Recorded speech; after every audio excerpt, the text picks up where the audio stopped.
Good morning, everyone. Good morning. It's great to have you on the call this morning. It's a bit of a change from our previous lunchtime spots, but it's great that I can see quite a few of you have come in on this session. So let me just move my slide on. So welcome, everyone. This session is on common bird songs. And the thing before we kind of crack on properly is just to make sure that your volume is turned up on your computer. So keep yourselves on mute until the questions at the end, but do make sure your volume's turned up.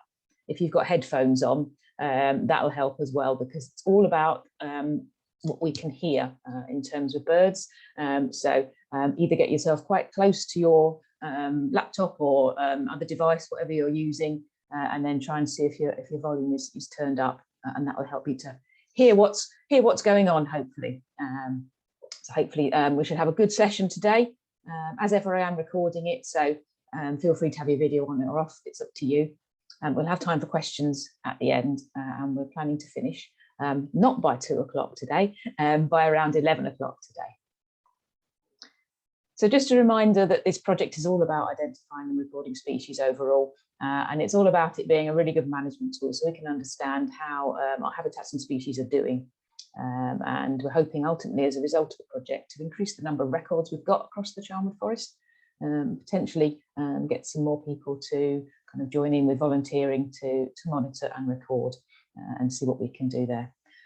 So we've been taking people on a journey from beginner to intermediate, potentially, hopefully, to get some more experience as we go through the sessions over the total life of the project. So we're in the kind of the second year, I guess, now. So we're taking you slightly further on, but this is hopefully an interesting session today. I'm sure it will be. I'm delighted we've got Luke Nelson with us, who is the Assistant Species and Recording Officer for Leicestershire and Rutland Wildlife Trust. He's based normally down at our Rutland Water Nature Reserve. He's got loads of experience as doing all sorts of different bird surveys and ringing, so we're really pleased that he's able to join us today, take us through some common bird songs. So without further ado, I'm going to stop my share and we can hand over to Luke. And hopefully, Luke, you can start your share and we'll hear from you. Yeah, thank you for the introduction, Claire. I'll just share my screen.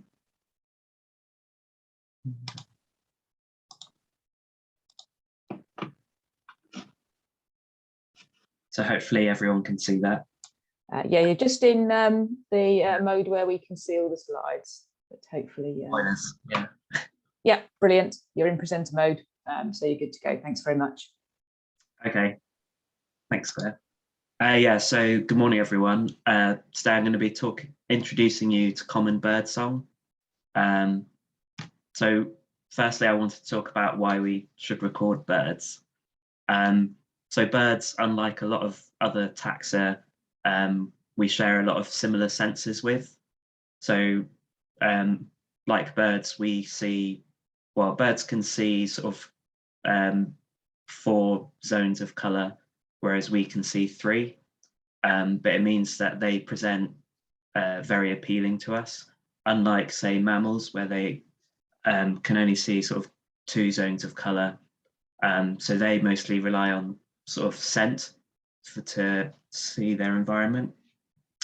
Whereas birds also, as well as sight, rely on sound, which are the 2 main senses that we use as well. So that's why they're very appealing to people to take notice of, because sort of wherever you go, there will always be birds that you can see or hear. So that also makes them generally easy to identify, survey and monitor. And also because they fly around, they're in more of the environment that we can see. And because of this, sort of bird distribution, ecology and life history are very well understood, which means they're good indicator species.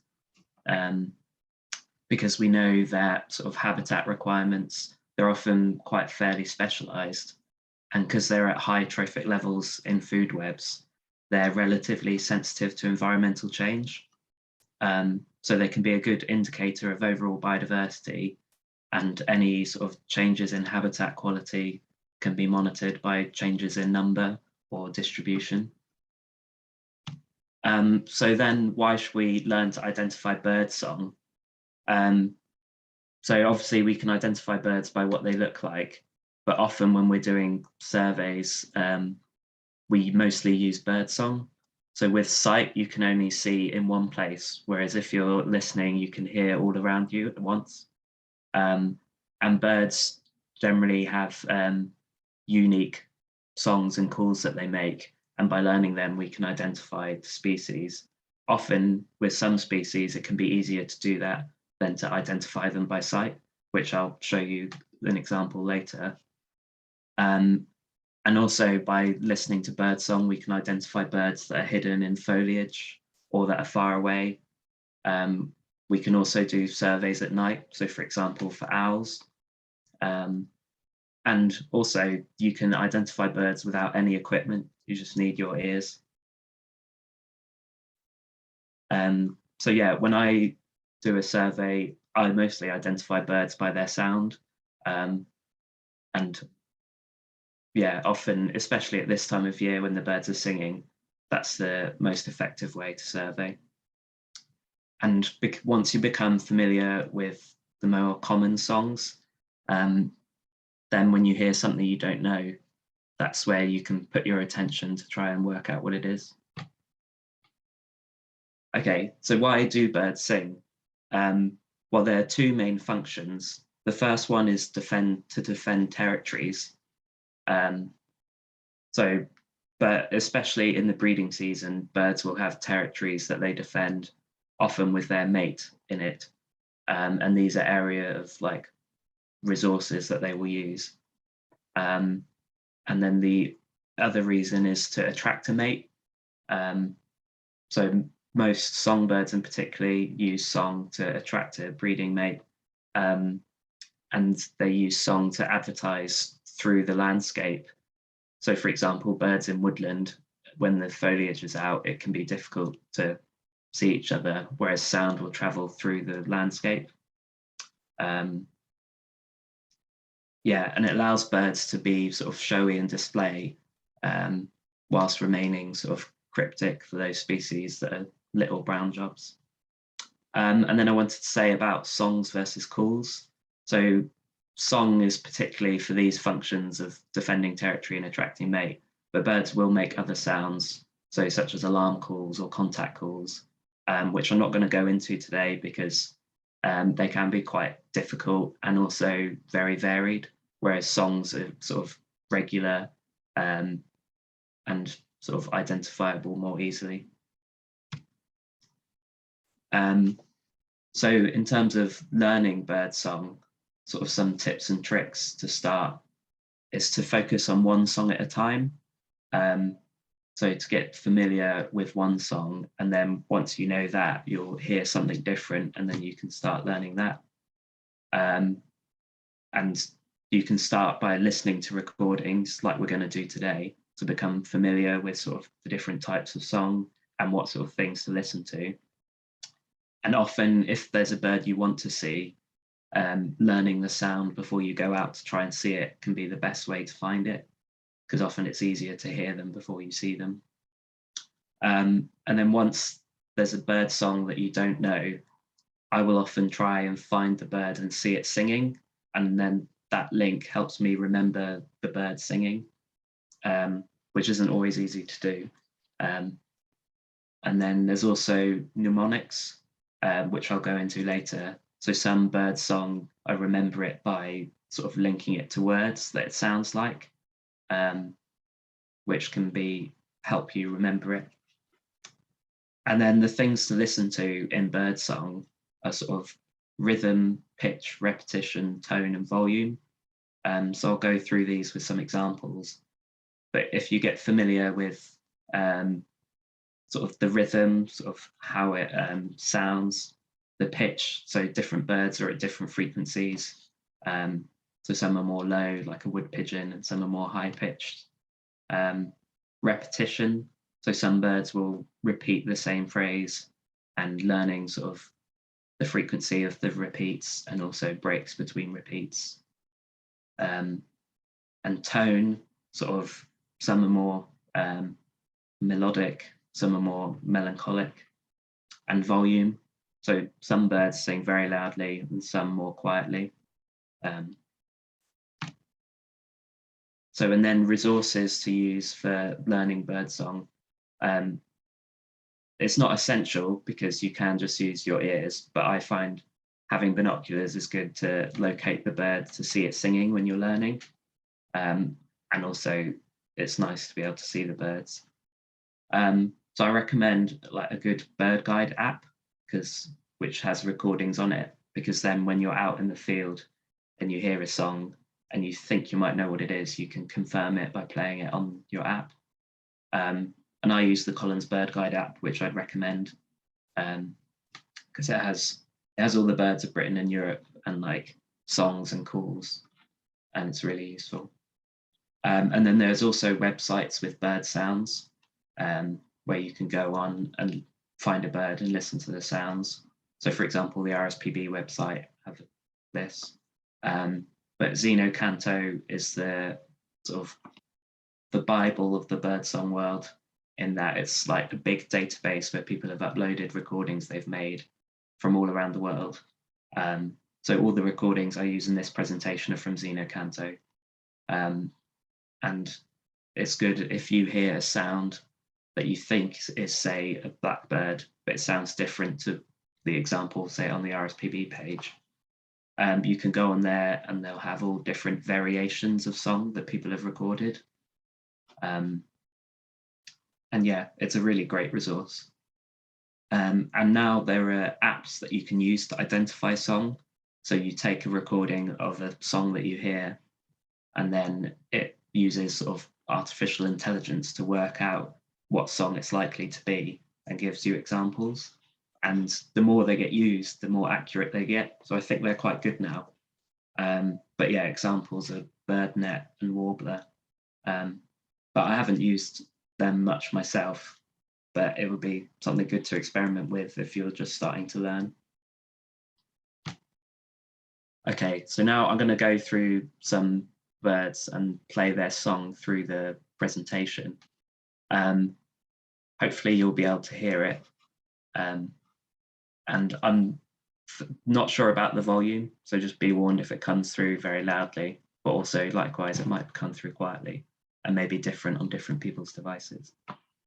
So I'm going to play the song and then I'll talk about it and how I've sort of remember it, and then I'll play it again so you can hear the things that I've said.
Okay, so this is a blackbird, which is a common garden and woodland bird.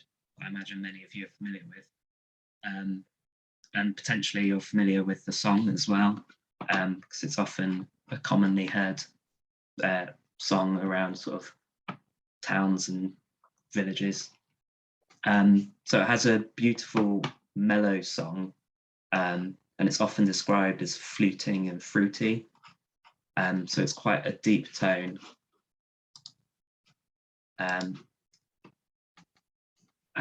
they do deliver low-pitched flute-like verses, which often close with a sort of squeaky twiddle. And they'll repeat these, but they'll sort of sing a bit of the song and then they'll have a pause, and then they'll repeat it. And the length of the verse is sort of 2 to 3 seconds. So each verse is different, but they're all sort of in the same sort of baritone, and they're sort of rich, fluty and warm. And it feels quite a relaxed song, and with a languid pace. And I associate this with sort of long summer evenings. You often hear blackbirds singing in the evening. And it's a really nice song. So I'll play it again, and the things to bear in mind are sort of the sort of fluty and baritone sort of tone, the verses followed by the pauses. So hopefully that makes sense.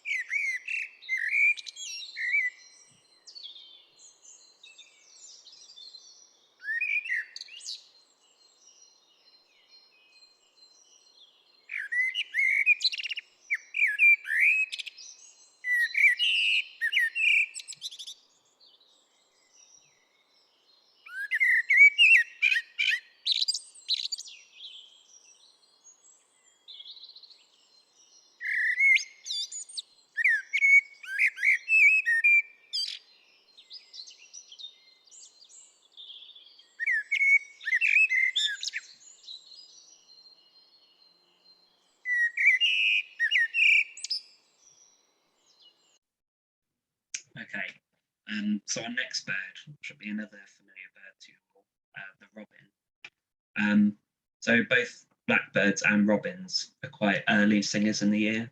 Robins in particular are known for singing throughout the winter because, unlike many other birds, they maintain a territory throughout the year. And actually in the winter, both the males and females will sing to defend a territory, whereas in most birds, only the males will defend a territory. So I'll play their song for you now, and then I'll talk more about it.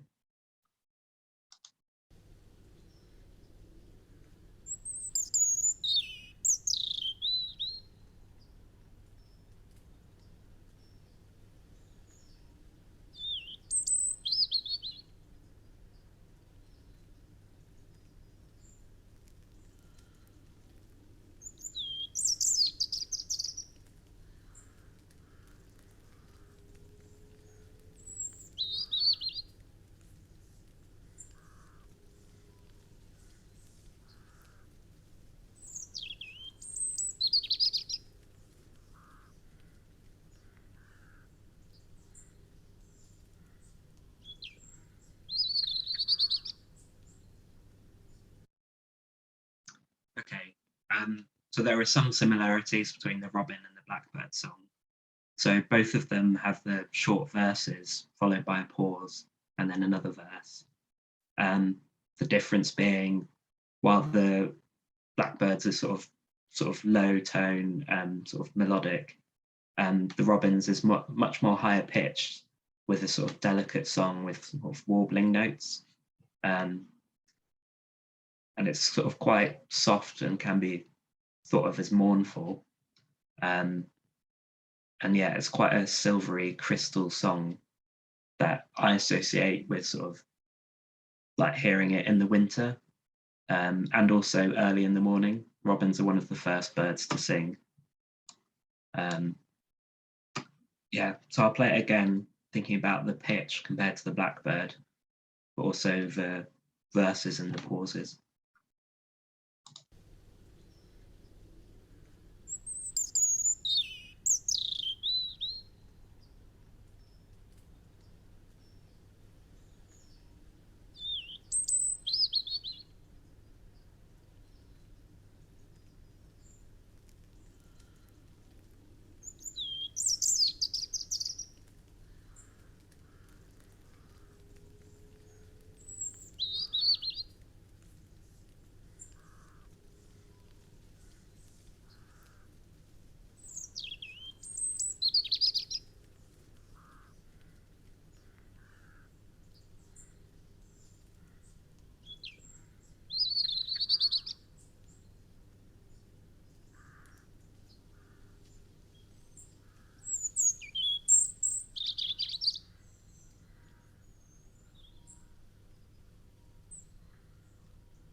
Okay, so our next bird is the song thrush.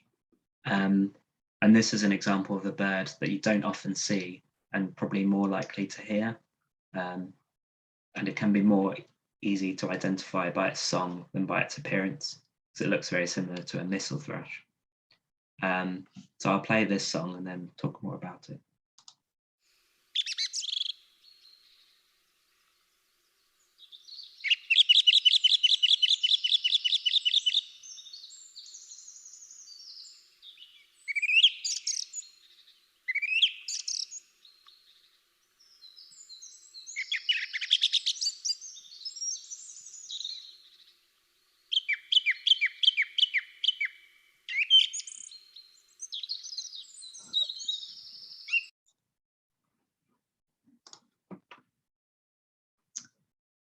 Okay.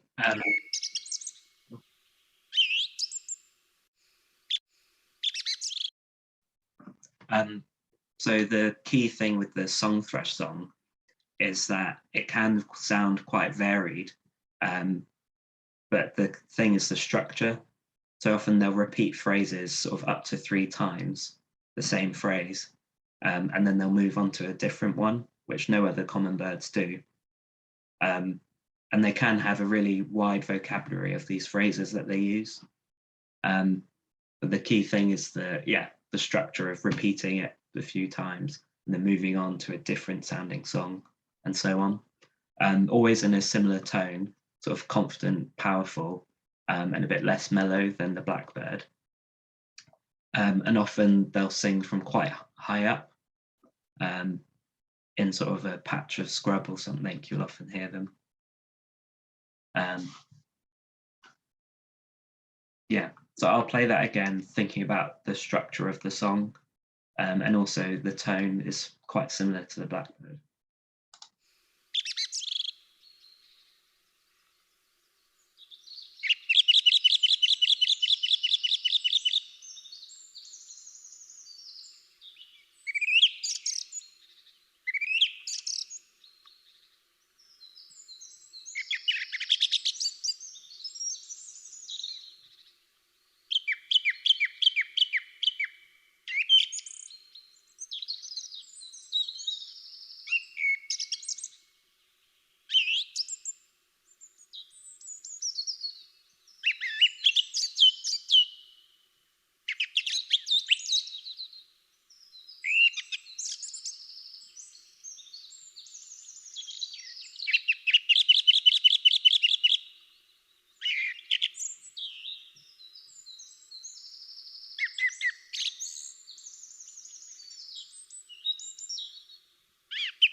One thing I will add, listening to that track, is that they don't always repeat their phrase. So it's more about, often they do, but also it's about the variety of phrases from the same song compared to other birds where they repeat the same phrase over and over. Okay, so our next bird is the wren, which actually I think is our most common bird in the UK, although you might not think so by the number of times you see it. But once you learn the song, you'll hear them everywhere. So I'll play it for you now.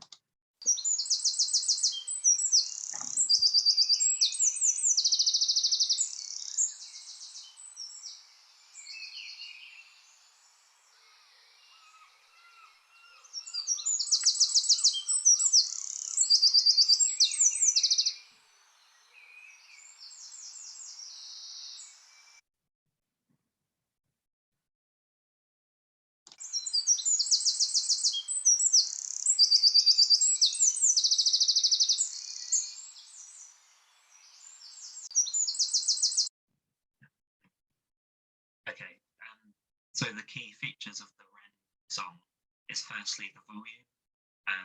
So it's a very loud song, especially considering the size of the bird. And it's actually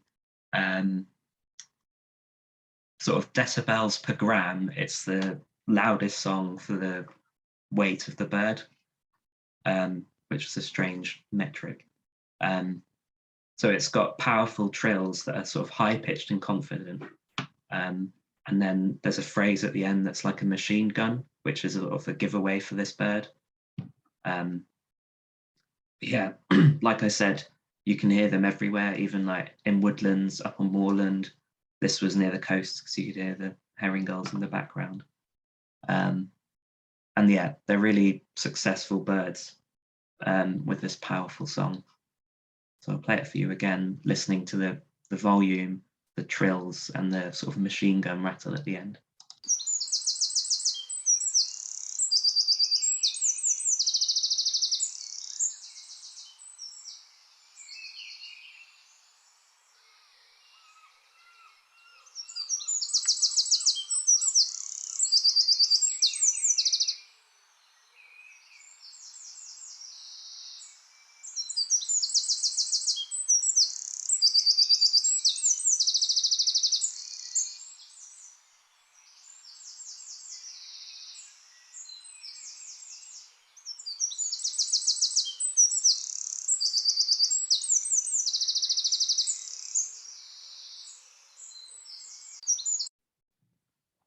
Okay, our next bird is the great tit, which this is a very easy song to learn, and I imagine many of you have heard it, so I'll play it for you now.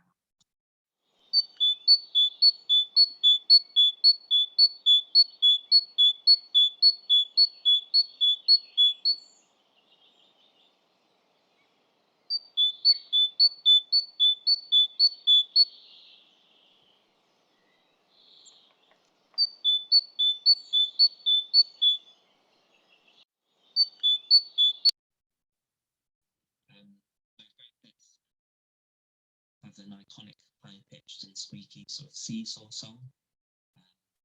And most people remember this by thinking of it as the bird saying, teacher, teacher, teacher, teacher, like a sort of impatient child at school. And it's also described as a bit like a bicycle bump being used. So the one thing to note about great tits is that whilst this song is very familiar, they also make a lot of different calls that often catch people out because they have a like wide vocabulary of strange sounds that they make. And often if you like experience and you hear something you're not sure, it often turns out to be a great tit. But luckily their song is more identifiable. And one thing to note is also the pitch, because also coal tits make a two-tone song, but it's sort of a higher pitch than this. But in most cases, it will be a great tit.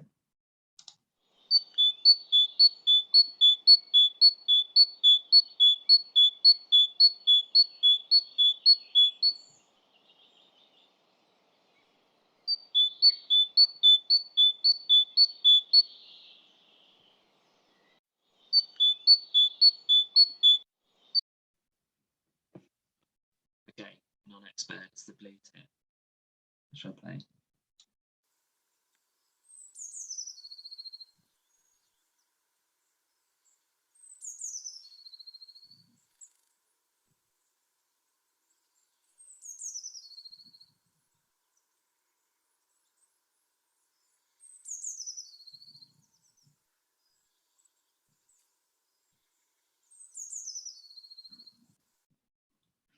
So blue tits have a short trilling song, which isn't particularly tuneful. It's usually a sort of C C C choo choo choo choo or a si si si he he he he structure. So it's 2 or 3 whistled notes leading on to a lower pitched trill, which can vary in length. But yeah, it's the same structure that it repeats again and again.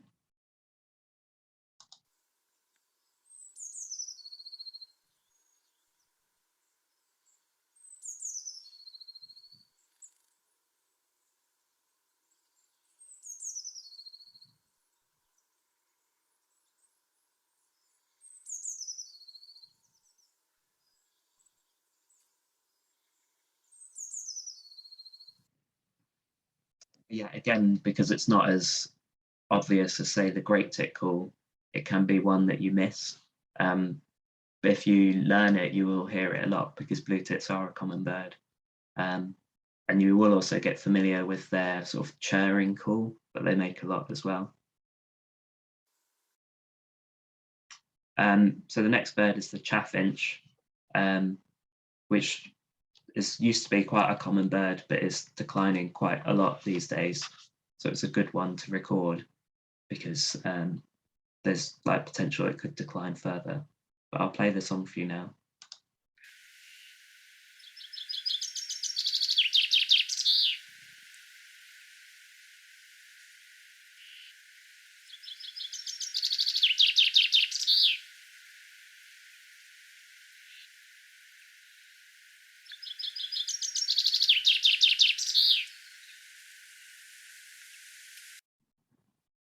Yeah, so it's a very repetitive song.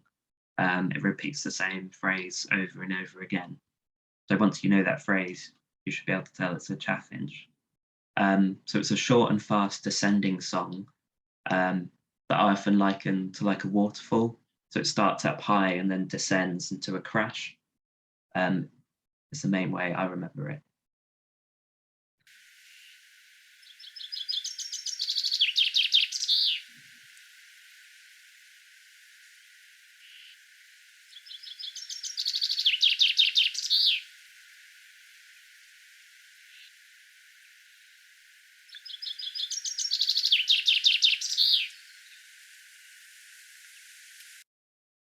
Yeah, so with the waterfall analogy, I think of it coming over the top and then going down and then splashing into the plunge pool.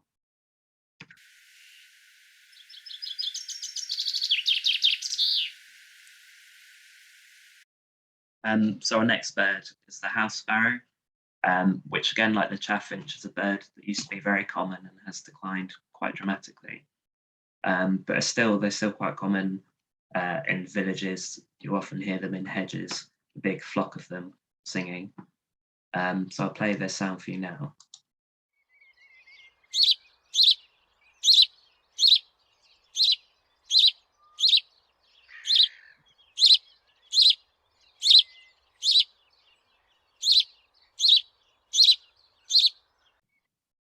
So it's quite a simple bird song. It's just a series of cheeps and chirps, one at a time. But its main sort of feature is that it's the length. It can go on for several minutes just repeating these cheeps and chirps,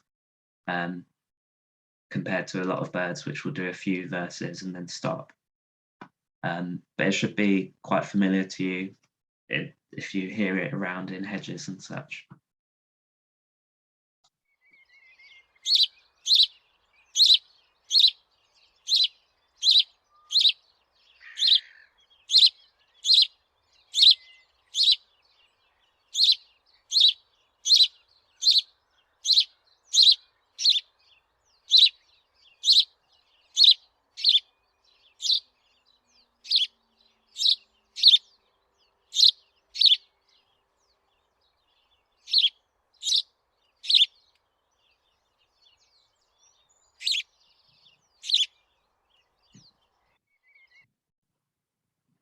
Okay, so our next bird is a chaff. So this is an example of a bird that has another species, the willow warbler, which looks very similar to it. And in the field, they can be really difficult to distinguish.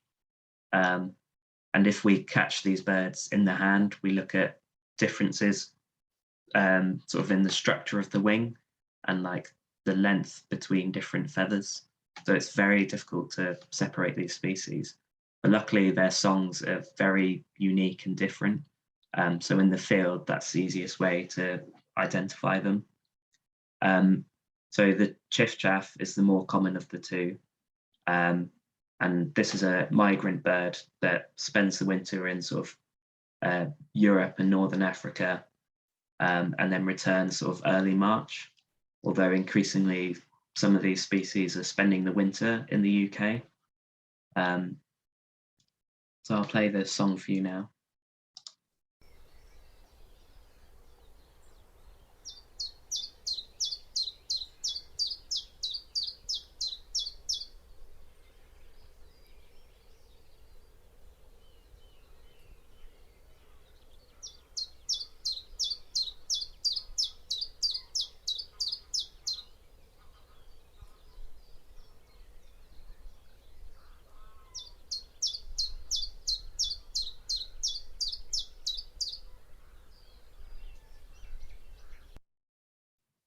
So chiff-chaff's name is onomatopoeic, meaning the sound of their song is its name.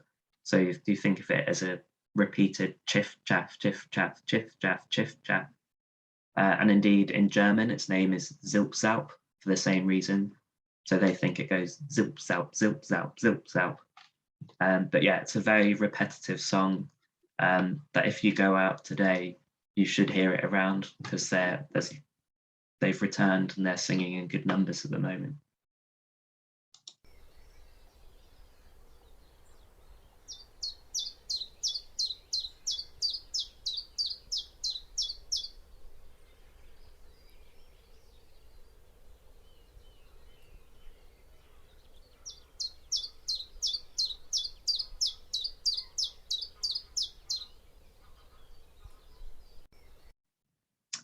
So this is the willow warbler, which looks incredibly similar to the chiff-chaff.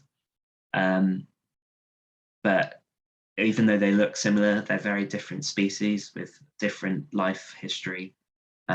So willow warblers migrate to sub-Saharan Africa.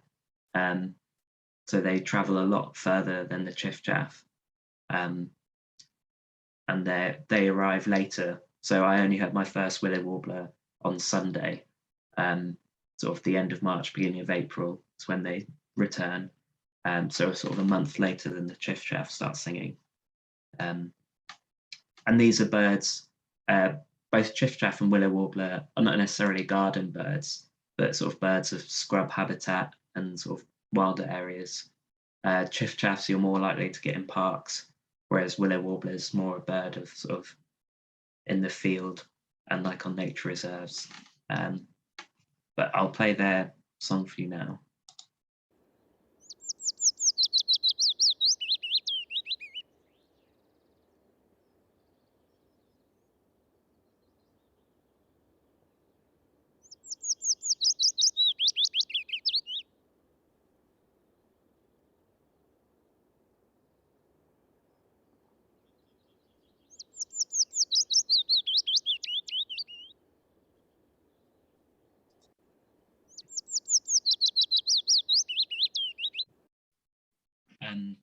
So they have a sort of quite similar to the chaffinch verse that they repeat, and it's similarly a sort of a melancholy descending song of falling notes. And for me, it's a real sort of harbinger of spring hearing the first willow warbler. And it's one of my favourite songs because it's really fluid and sort of a bit like, I think it's been described as sort of melting butter. If you can hear that.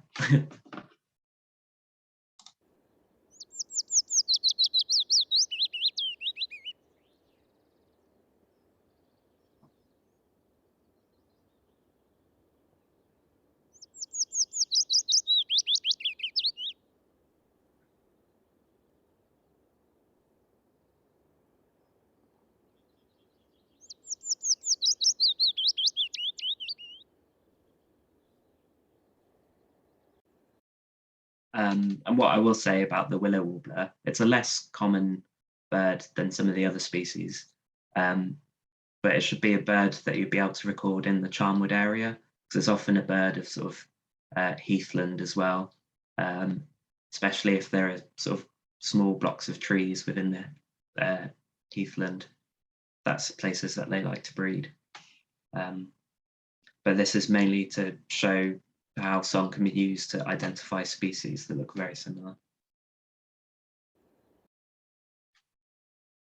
So our next bird, the wood pigeon, I think in a survey it was recorded as the bird song that most people were able to identify, or the most people. And it's quite a distinctive song that I'm sure you'll be familiar with too.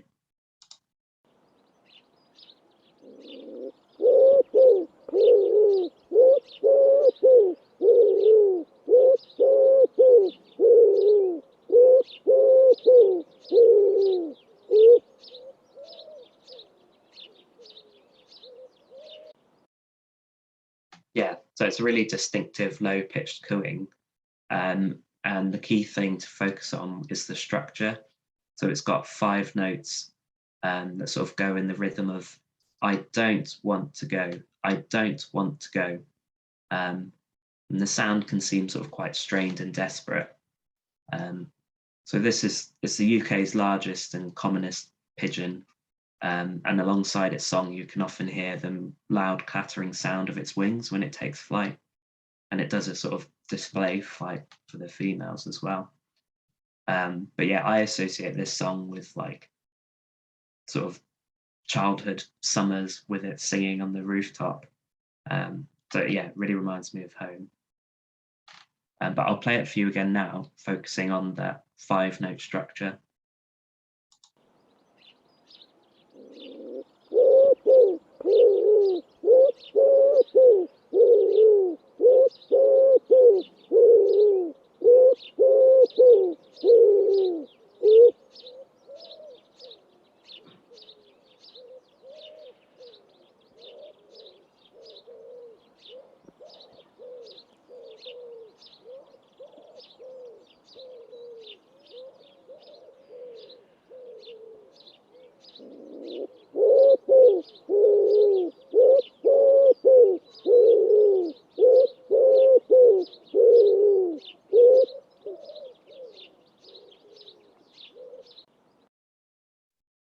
Okay, so this is the collared dove, which is a relatively recent resident of the UK that first arrived in the 1950s from the Middle East, spread from the Middle East through Europe, eventually reaching the UK. And then since coming here, it's been really successful. And now you'll widely find it sort of in rural and semi-urban areas. They especially like to be around people. And so I'll play the song for you, but the main thing is it's got a different structure to the wood pigeons, even though they sound similar.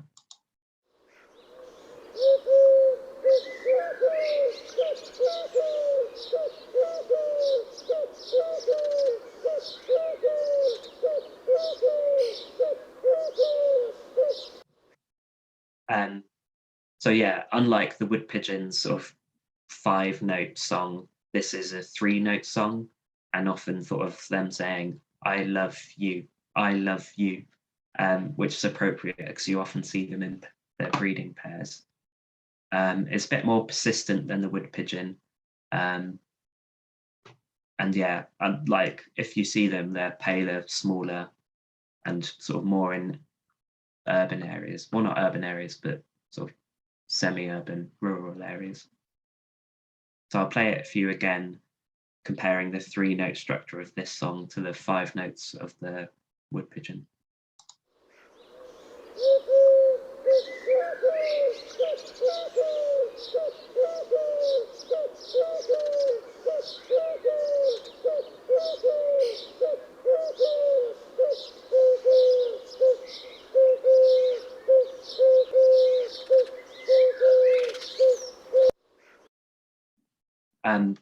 So this is the last bird that I'm going to show you today. I picked 12 common birds because when you're learning birdsong, like I said before, it's best to start on the more familiar birds and common birds, and then you'll start picking out unfamiliar things, and then you could go on to try and learn them. So they're mostly sort of garden birds here, because they are our most common birds. But yeah, hopefully the more you learn, the more you'll hear and discover new things. And also once you learn the songs, there's also the different calls that you can learn. And you get familiar with them because they'll still be a similar sort of pitch and tone.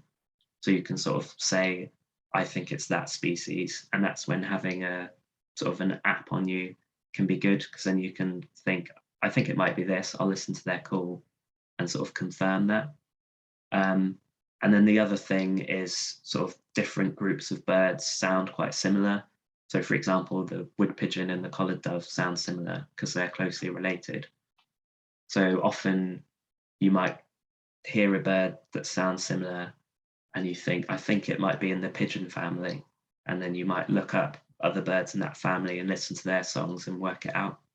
So an example being stock dove, which just has a 1 note that it sort of repeats. So where can you go from here? So firstly, I will say birdsong, there's also has really great sort of mental health benefits listening to birdsong, and there's scientific evidence of it sort of calming people and helping people concentrate. And it can be just really nice sort of mindfulness exercise, going out and being able to recognize the birds around you. And it sort of adds a new dimension to if you go out for a walk, say. But if you want to learn more surveys, if you want to learn more birdsong and be able to use it for surveys, there are different ways you can get involved. So once you're more confident with sort of the most common birds, the British Trust for Ornithology run many volunteer surveys that you're able to get involved in. Their most sort of main one is the breeding bird survey, where you go out in the spring and summer for 2 visits to an area and survey all the birds that you see in here. And I'm going to be doing my survey on Saturday, hopefully. And they also, if you're not as confident on all the bird songs, they do species-specific surveys. So, for example, in recent years, they did a tawny owl survey, getting people to record tawny owls that they hear. And these come up when they have certain sort of monitoring or conservation priorities. Similarly, other organisations you can volunteer with to do bird surveys, such as the Wildlife Trust. And there might be surveys coming up with this project or other projects that will get advertised on our website. And other organisations as well. In the past, I've done surveys I volunteer with the National Trust, or you could do it, say, with the RSPB. It's just about contacting these organisations and seeing if they have opportunities. There's also the Leicestershire and Rutland Ornithological Society, who they run talks and do newsletters about bird sightings and things, but also run surveys, and often these are species specific, which can be easier for beginners. And then if you want to record sightings, Nature Spot is the main recording platform in Leicestershire and Rutland for, say, individual birds. And then there are bird-specific ones such as Bird Track, which is run by the BTO, and eBird, and they sort of more predominantly focus on complete bird lists, sort of recording all the birds in an area rather than individual sightings. But yeah, that's the end of my talk. So thank you for listening, and I hope you enjoyed it, and let me know if there are any questions. Thank you so much, Luke. That was absolutely brilliant. Your comment about the health and well-being benefit, a couple of those where we were just listening to the song was absolutely, that's what hit home to me about how relaxed do I feel just sitting here listening to some lovely bird song. Absolutely brilliant. We have got some questions in the chat, and people may have some other questions as well. So are you all right to stop your screen share and then I can how do I do that? Here it is. Yeah, have you found it? Oh, excellent. So we had some lovely comments from people through the chat about somebody says the wood pigeon, that they think of it as saying, I don't know Nigel, which I thought, okay. I don't know Nigel. I think that was brilliant. Somebody else says the wood pigeon says, it's my turn, yes tis. Collared dove sounds like it's saying collard dove. So brilliant, absolutely. So a couple of actual questions from Elizabeth. The first one, she says, is how can we best encourage birds that are dying out? So the best things like you as individuals could do is if you have, it would be like if you have any green space, such as a garden or a balcony, planting like native species, encouraging insects, because these are all the birds, the food for the birds. And you can also like put out bird feeders and nest boxes. I would say with bird feeders, it's really important that you wash them regularly, because part of the reason for decline in things like chaffinch and greenfinch are thought to be due to diseases, and these can be spread by feeders. Supporting your local wildlife trust. A very, very good plug there, Luke. Thank you. The second question was, what should I do if I think a skylark might be nesting in a field which will soon be prepared for planting? Or are there any other birds that sound similar to the skylark?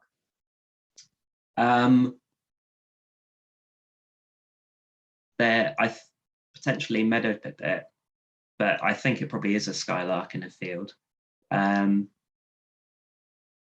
Oh, I think so. With nesting birds, you're not legally allowed to disturb them. But the thing is, it's only if you know that they're there. So I guess the thing would be to inform the landowner. But it's difficult because then it's hard to prove that they know. Yeah, absolutely. Sort of, yeah. Yeah, it's a tricky topic, bird nesting. But if you have spotted it, it may be up kind of singing over the field, but if you spotted it coming down and you really think there is a nest on the ground, then absolutely, if you know the landowner or can get in touch with them, then please do. As Luke said, it's a tricky one to prove, but most people are interested and they may be able to actually work round where the nest is. So as long as they leave a decent buffer, then and it's possible to work around. They might just not be aware. Yeah. That's one way around that. Brian asks, do bird songs change when they're competing in song or responding in song to each other? I'm not sure about that. I think they change in volume if there are more birds around because they're trying to compete to be heard. But normally, I don't think it's like a sort of call and response thing where they're singing to each other and communicating. It's just sort of who can, like, talking over each other, basically. Yeah. Cool. Sarah asks, how can we tell the difference between a song thrush and a missel thrush? I've had one in the garden. Okay, so in terms of the song thrush has the sort of repeated different phrases, whereas the missel thrush is more like the blackbird, and that has a set sort of verse that it sings, and then it pauses and repeats, which is more melancholic than the blackbird. And then visually, they do look similar. Song thrushes are smaller. Missel thrushes are more sort of blackbird size and a bit bigger. You can also look at their posture. So song thrushes are more sort of horizontal, whereas missel thrushes will hold themselves more vertical. Song thrushes are more warmer brown than the missel thrush, which is a sort of greyish brown. And if you can see like their armpits, the song thrush is sort of an orangey brown, whereas a missel thrush will be white. And there is something to do with the shape of their sort of the arrowheads on their chest, which I can't remember at the moment because I don't look at it anymore. So there's a few ways of trying to tell the difference, but it sounds like listen to the song and posture, and so yeah, have a look and see if you can maybe take a photo and compare that with a book or other ID guide. Thank you. There's another question come in from Stella, who asks, why would a chaff sing continuously after the breeding season? So often we find after the breeding season that some young birds will start singing because they're sort of practicing their song. So it's often, I find, in like the autumn, there'll be a sunny day and then loads of chaffs will start singing, and it's really strange. And it's often the young birds passing through that start singing, which is the main reason. Oh, brilliant, thank you. There's no other questions in the chat. Does anybody want to wave to say they've got anything else they'd like to ask? No, I don't think so. Well, thank you so much, Luke. That was really fascinating. Brilliant. I learned loads as well. I'm off to go and try and remember which ones you started with and have a go at robins and wrens and really, yeah, have a listen. So thanks ever so much for that. That was brilliant. Next month will be the first session where we will actually go out in the field. And Luke's kindly agreed to lead a bird walk. We'll be sending around details because we will have to restrict numbers on an event. But do look out for the booking link. So in May, if you are up for it, we'll send around the link to everybody who's been kind of on these Zooms as to first come, first serve. But we'll be taking a walk with Luke and listening to some bird song on one of the Leicestershire and Rutland Wildlife Trust nature reserves. So look out for that. And then, yeah, if you spot the link and you want to sign up, do sign up straight away. If you do sign up and then can't make it, do please cancel, because then we could offer the place to somebody else. But we'll be sending that round, and we'll send the recording round for today as well as soon as we can. So if you want to watch it back, it'll be on our YouTube channel, like the other recordings from this series of webinars we've been doing. And then hopefully you can listen to that back, or go on to any of the links that Luke has recommended, and really get out and about and listen to the birds. So thanks everybody for joining us, everybody, and have a great rest of the day. Thanks, bye now. Bye.